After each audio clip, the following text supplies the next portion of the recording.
tough business to run for president. I know, you're a tough guy, Jeb. And we need to have a leader that is real principled. tough. You're never going to be president of the United States by insulting your way to the presidency. Let's see, I'm at 42 and you're at 3, so far I'm doing better. Doesn't matter. The Trump phenomenon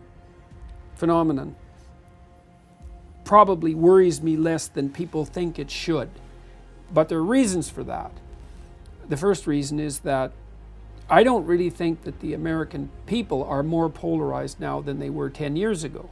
And the reason I think that is because for 20 years, 50% of them have voted for Republicans, 50% of them have voted for Democrats. It hasn't moved.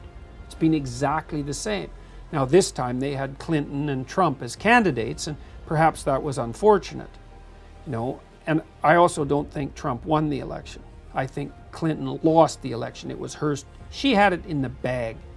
There were a number of things she did that were really not very bright, like play identity politics, that cost her the election.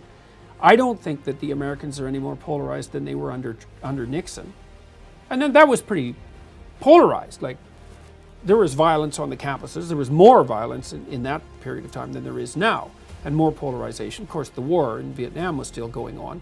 I don't think that it's obvious that the Americans are more polarized than they were under Reagan. Maybe they are, but I don't think it's worse than under Nixon. And so they've muddled through this sort of thing before.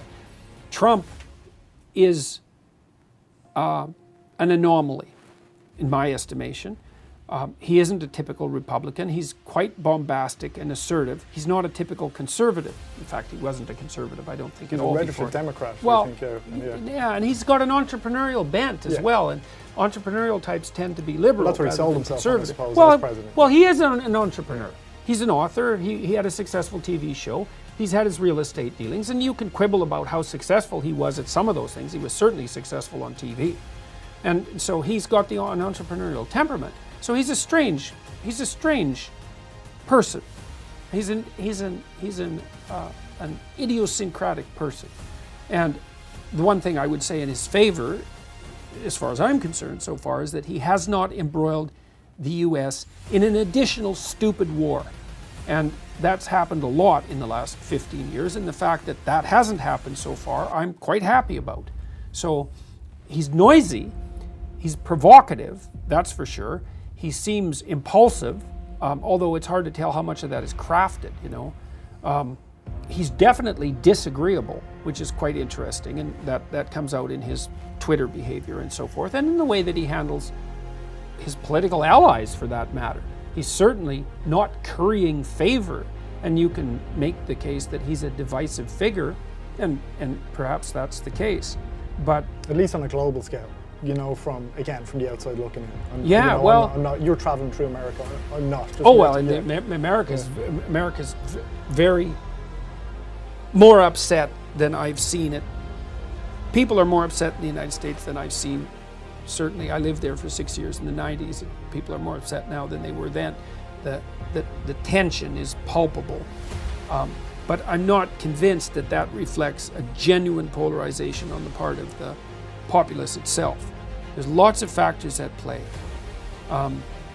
What I'm hoping for is a return to normative incompetence among politicians. That would be really nice.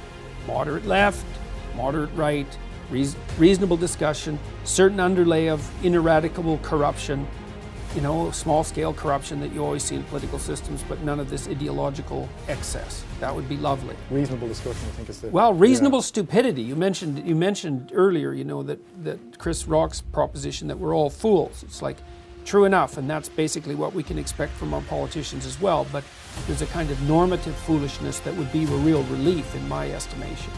And so I'm hoping that's what happened in my home province, because we had a government that were nominally centrist.